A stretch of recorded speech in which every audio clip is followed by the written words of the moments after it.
మొదటి సమూయేలు 2వ అధ్యాయం 1 నుండి 10వ వచనం వరకు. మరియు హన్నా విజ్ఞాపన చేసి ఇలాగనెను, నా హృదయము యెహోవా యందు సంతోషించుచున్నది, యెహోవా యందు నాకు మహాబలము కలిగెను. నీ వలని రక్షణ బట్టి సంతోషించుచున్నాను, నా విరోధుల మీద నేను అతిశయపడుదును.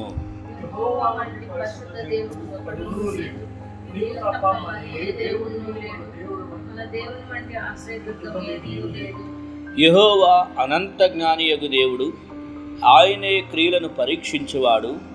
ఇకను అంత గర్వంగా మాట్లాడకుడి, గర్వపు మాటలు మీ నోట రానీయకుడి.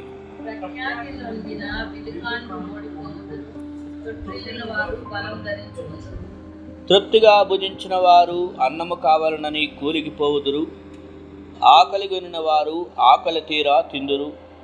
గొడ్రాలు 7 పిల్లలను కనును, అనేకమైన పిల్లలను కన్నది కృషించిపోవును.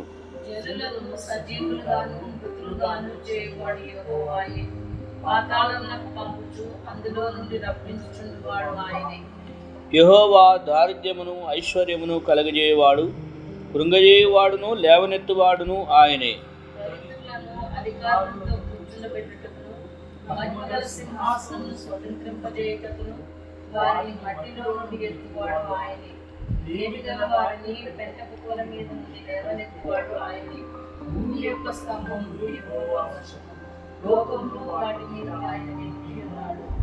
తన భక్తుల పాదములు త్రొట్టెలకుండా ఆయన వారిని కాపాడును.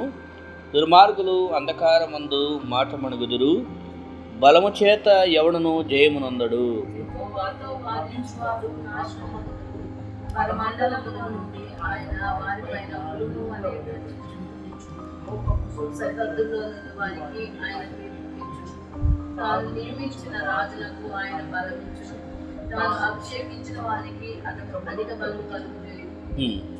చాలు.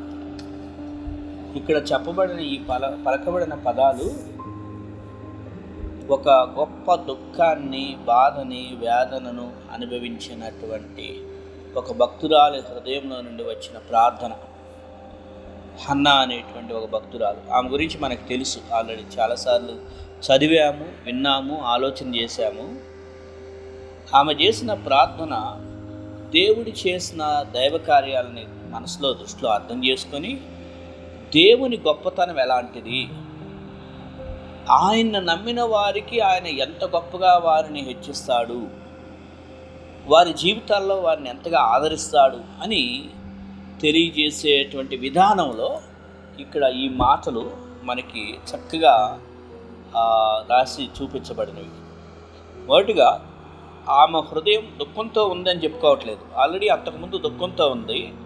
ఎస్, అయితే ఇప్పుడు ఏమంటుందంటే, ఇప్పుడు మాత్రం నా హృదయం యెహోవా యందు సంతోషించుచున్నది, యెహోవా యందు నాకు మహాబలము కలిగెను, నీ వెళ్ళిన రక్షణ బట్టి సంతోషించుతున్నాను, ఇంకా శత్రువుల మీద అసహ్యపడతాను అని ఇలాగా దేవుణ్ణి బట్టి కలిగిన సంతోషాన్ని గురించి తను తెలియజేస్తాను. మన జీవితాలు కూడా ఒకనొక టైంలో దుఃఖాన్ని అనుభవించాం, వేదన అనుభవించాం, కన్నీటి చుట్టాం. అయితే అక్కడే అదే పులి స్టాప్ కాదు, అది కామా మాత్రమే. దాని తర్వాత మళ్ళీ ఇదిగో ఇక్కడ ఆమె చెప్పినట్లుగా నా హృదయం ఇప్పుడు దేవుని నేను సంతోషిస్తుందని చూడండి. ఆ మాటలు మనం కూడా చెప్పుకునే స్టేజ్కి దేవుడు తీసుకొస్తూనే ఉంటాడు. సో ఇది మనం ఎప్పుడు కూడా గుర్తుపెట్టుకొని, దేవుడే మహాబలం కదా, ఆయన్ని బట్టే మనకు కూడా మహాబలం వస్తుంది అనే విషయాన్ని అర్థం చేసుకోవాలి. ఆ తర్వాత దేవుడు ఇంకా ఎలాంటి వాడు అని చెప్పిందంటే, పరిశుద్ధుడైన దేవుడు, ఆయన లాంటి వాడికి ఆ పరిశుద్ధతలో పోల్చుకోవడానికి ఎవరూ లేరు, ఆయనకి ఆయనే సాటి అనే గొప్ప విషయాన్ని గొప్పగా 2వ వచనంలో వర్ణించడం చెప్పింది. అంత గొప్ప దేవుడు కాబట్టి మనకి ఆయన దేవుని వంటి ఆశ్రయమే ఇక లేదు. అంటే ఆయన అంత గొప్ప దేవుడు కాబట్టి అలాంటి ఆయన దగ్గర మనకి ఆశ్రయం ఉంది, మనకి షెల్టర్ ఉంది, మనకు ఒక రెఫ్యూజ్ అనేటువంటి ఒక దాగుకునే స్థలం, లేదా ఆయన దగ్గర ఒక చక్కని కాపుదల స్థలం మనం కలిగి ఉన్నాము. ఎందుకంటే ఆయనకి సాటి ఎవరు లేరు, అలాంటి ఆయన దగ్గర మనం ఉన్నాం అనేది ఎంత గొప్ప సెక్యూరిటీ ఫీలింగ్ ఇస్తుందో మనకు ఆలోచన చేయండి కదా. గొప్ప సెక్యూరిటీ మనకుంది.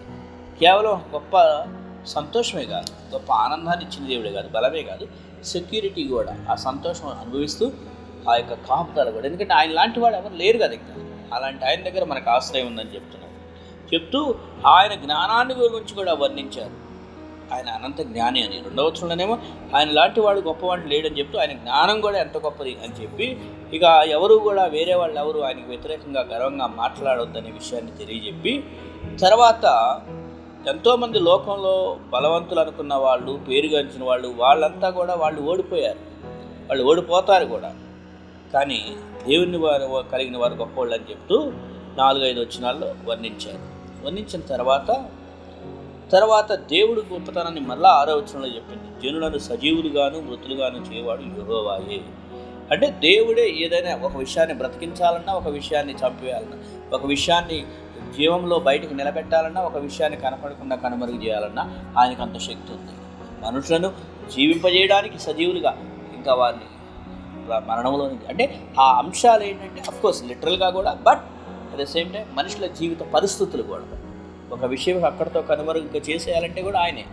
లేదు ఒక విషయాన్ని తిరిగి మరలా ఒక చక్కని ఒక మొక్క ఎదుగుచూ చిగురిస్తూ అది బ్రతుకుతూ ఉండాలి, జీవింపజేయాలన్నట్లుగా ఒక జీవితాన్ని జీవింపజేయాలన్నా కూడా అది ఆయన వర్షంలో ఎవరి విషయమైనా కూడా అనే విషయాన్ని ఇక్కడ అర్థం చేస్తున్నాడు కదా.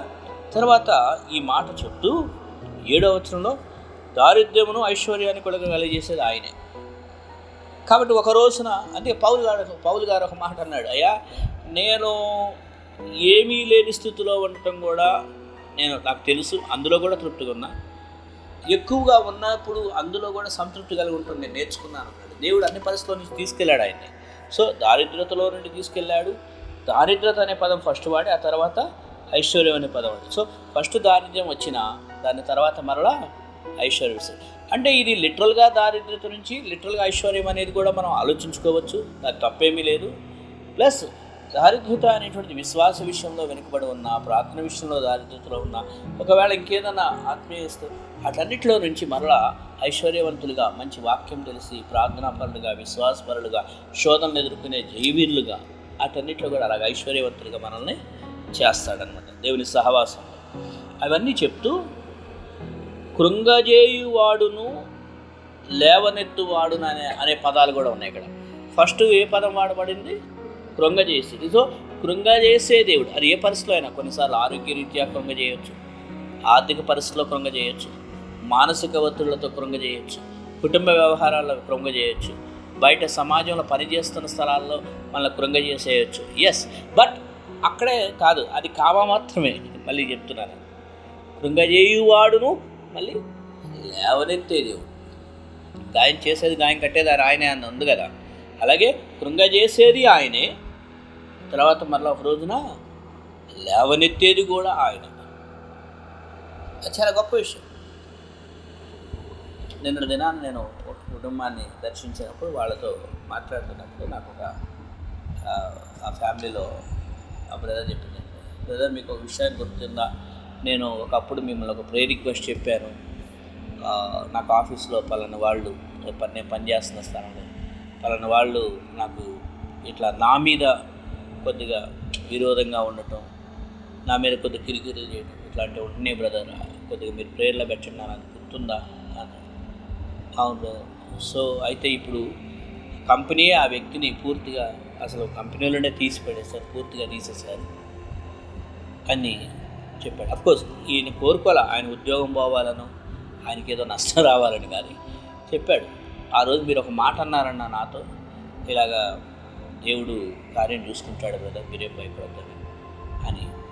సో జ్ఞాపకం కూడా చేశారు వాక్యం, మరలా మీకు విరోధంగా రూపొందిన ఏ ఆయుధము వరదలేదని. సో నిజంగా అన్న మనం సైలెంట్గా ఉన్నాం, దేవునికి అప్పచెప్పాం ఆ కేసు, అందుకే దేవుడే అసలు ఎవరేంటనేది చూపించాడు అక్కడ.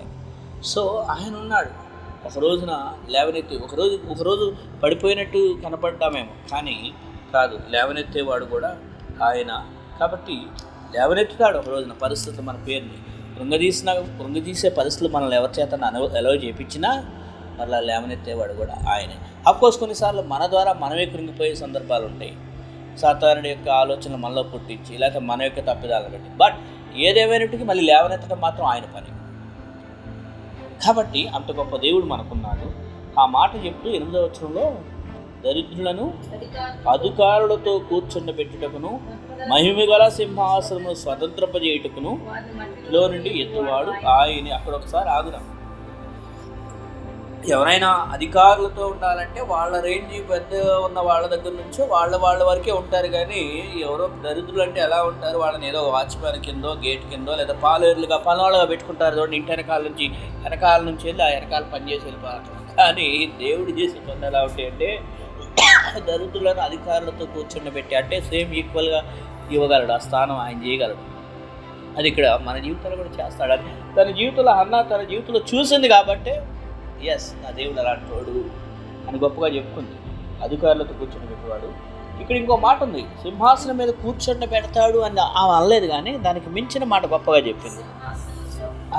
అసలు స్వతంత్రించుకోవడానికి జస్ట్ కూర్చోడానికి ఎంత డిఫరెన్స్ ఉందో ఆలోచన చేయండి. సింహాసనంలో పోయినసారి మనం ఎన్నికల్లో గెలిచారు ఎవరు, సరే ఒక 5 సంవత్సరాలే సింహాసనం మీద ఉన్నాడు. ఇప్పుడు ఏమైపోయాడు? ఎవరైనా ఒకళ్ళ 10 సంవత్సరాలు వెళ్ళొచ్చు, కానీ ఒక రోజు సింహాసనం వదిలిపెట్టారు. బట్ ఇక్కడ సింహాసనం మీద కూర్చోడటమే కాదు, సింహాసనమును స్వతంత్రించుకోవడం అంటే ఇక ఎల్లప్పటికీ కాదు. ఆయన సింహాసనం అధికారంలో ఈయనటువంటి కాదు, ఈయన అధికారంలో సింహాసనం ఉన్నది. అసలు అంటే అలాంటి పరిస్థితుల్ని దేవుడు తీసుకొస్తాడు అనే విషయాన్ని చెప్తూ, వారిని మంటిలో నుండి ఎత్తువాడు ఆయనే, లేమి గల వారిని పెంట కుప్పల మీద నుండి లేవనెత్తువాడు ఆయనే. ఇట్లా చూసారా, ఈ మాటలు చెప్తూ తన భక్తుల పాదం 9లో ఉంది, తన భక్తుల పాదం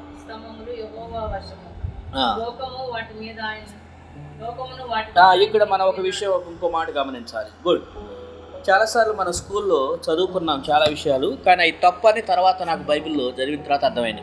భూమి గుండ్రంగా ఉందని, భూమి ఎక్కడో గాల్లో ఏలాడుతుందని ఎన్ని స్కూల్లో సైన్స్లో చదువుకున్నాయి. బట్ బైబిల్ చదివిన తర్వాత నాకు చాలా సత్యాలు తెలిసినాయి. భూమి గాల్లో ఏలాడట్లేదు, గుండ్రంగా లేదు అనే విషయం బైబిల్లో ఇక్కడ ఈ భాగాలు, తర్వాత యోబు గ్రంథంలో కొన్ని విషయాలు, ఇంకా యెషయా గ్రంథంలో కొన్ని వచనాలు ఉన్నాయి. ఒకరోజు అవసరమైతే మీకు ఆ విషయాలన్నీ నేను కూడా ఒక ఆర్టికల్గా ఇస్తాను మీకు. ఇక్కడ క్లియర్గా ఉంది, భూమికి ఏమున్నాయంట, భూమి యొక్క స్తంభాలు ఉన్నాయి. తర్వాత సెంటెన్స్ ఏమనుంది, లోకమును వాటి మీద.